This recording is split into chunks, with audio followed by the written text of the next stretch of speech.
Orang-orang Johor, orang-orang Singapura nak makan durian-durian cantik macam ni, harga murah, korang datang sini.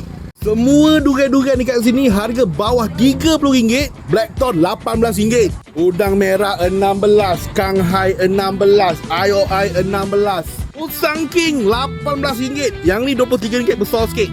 Durian-durian dekat sini semuanya harga-harga jackpot. Rosak, mengkal, busuk, berulat, semua boleh tukar. Betul tak bang? Betul. Nak main bakul macam ni pun boleh.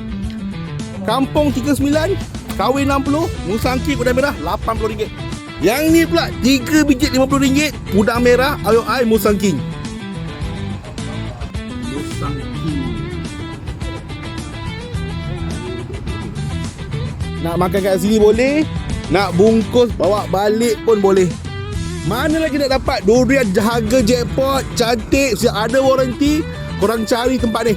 Durian Tok Man, dia betul-betul sebelah dengan Masjid Jamek Tun Hussein Ol Hakim, berdepan dengan ni Petronas Jalan Langkah Sukar Hakim.